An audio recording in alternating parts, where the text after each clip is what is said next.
There is a principle in quantum physics that should have completely dismantled how we think about consciousness and perception. The observer effect, the documented, reproducible, laboratory verified phenomena that a particle being observed behaves differently than a particle not being observed. That the act of attention itself changes the outcome of what's being attended to. I'm not going to pretend I'm a physicist, and I'm not dressing this up in scientific authority it doesn't fully have, because the jump from quantum mechanics to human consciousness involves territory that's still genuinely contested.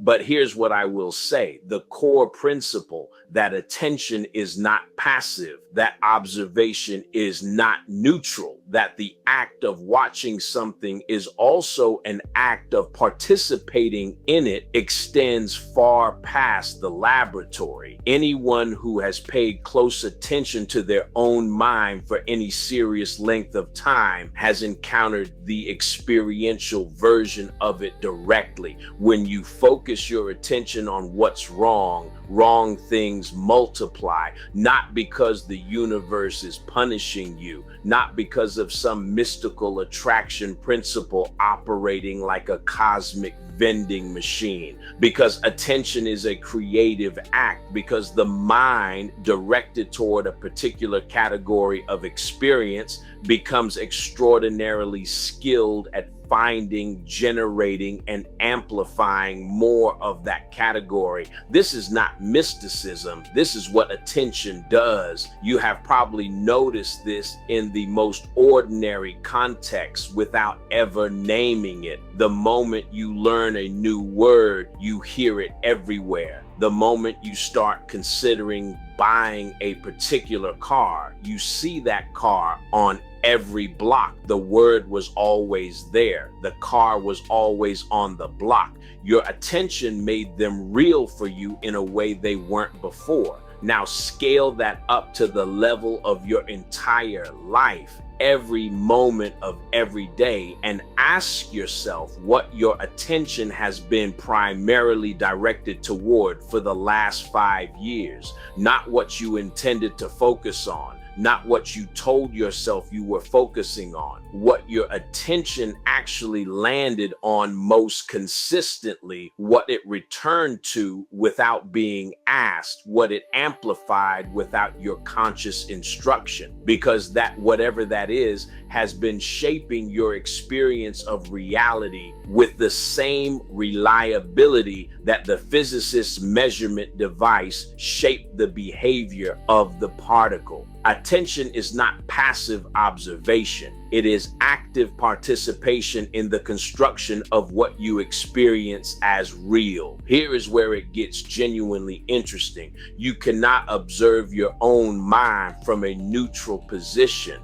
The moment you turn your attention toward examining a thought, that thought changes in response to being examined. Fear examined directly rarely survives the examination at full strength. Grief looked at squarely and honestly transforms in the looking. Desire brought fully into awareness loses some of its compulsive quality. This is not willpower. This is the observer effect operating inside your own consciousness. And it means that the simple, seemingly passive act of paying deliberate attention to your own mental states is already an intervention in them, whether you intend it as one or not. Now, let me pull this down from the theoretical for a second, because I know some of you checked out right around quantum physics, and I don't blame you, because that phrase gets weaponized by people selling things that have nothing to do with actual physics, and the credibility damage is real. So forget the particle, forget the laboratory. Here's the version that requires no science degree whatsoever. You have had the experience of being in a bad mood and then laughing at something genuinely funny.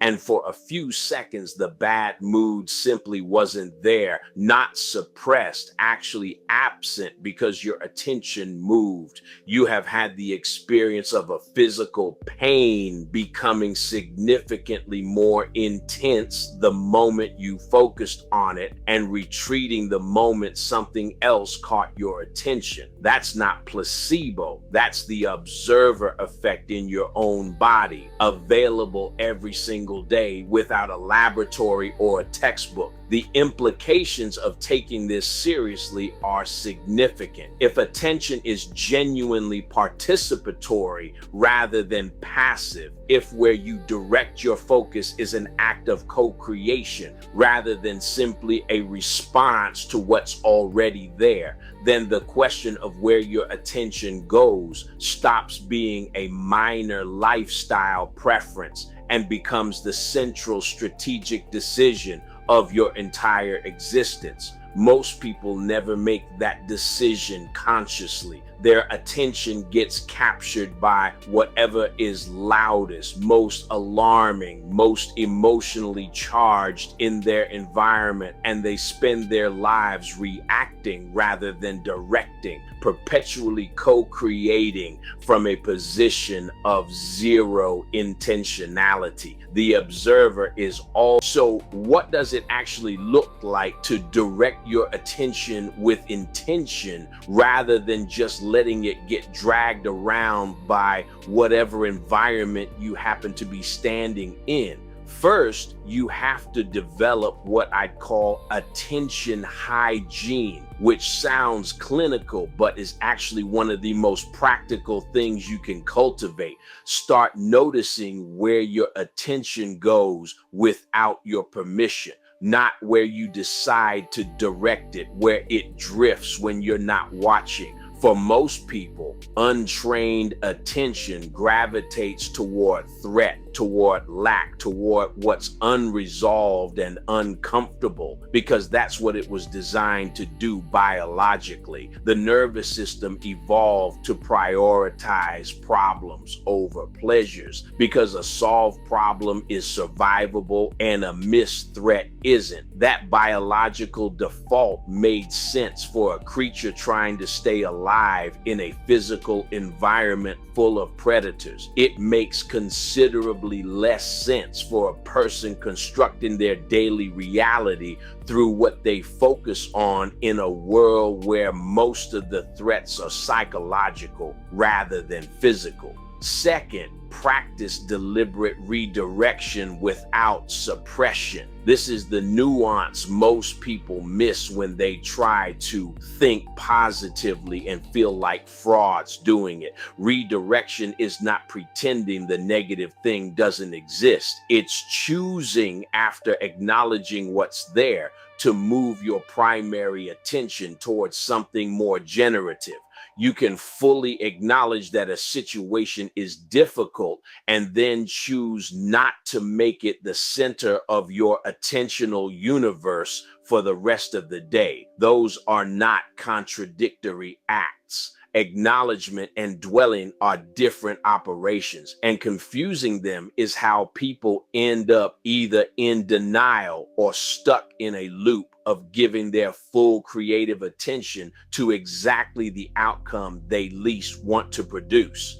Third, take the quality of your attention as seriously as the quantity of it. Scattered, distracted attention directed towards something positive does considerably less than focused, settled, genuinely present attention directed toward the same thing. This is why sitting with a single thought for 5 uninterrupted minutes produces more internal shift than 2 hours of half-present positive thinking while simultaneously scrolling and watching television. depth of attention matters. The observer effect isn't activated by a glance. It's activated by genuine sustained presence. And sustained presence is exactly the capacity that the current information environment has been systematically dismantling in most people for the better part of 2 decades.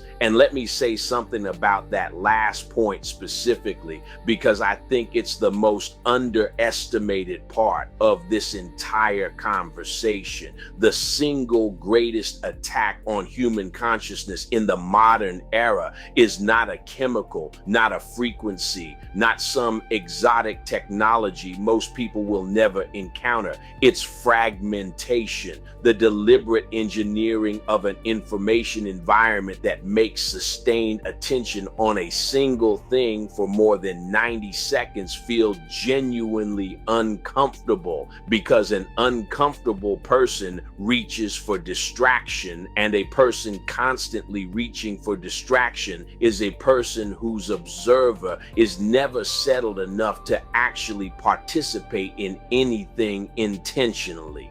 You cannot direct what you cannot hold still. You cannot hold still what you've been trained to keep moving.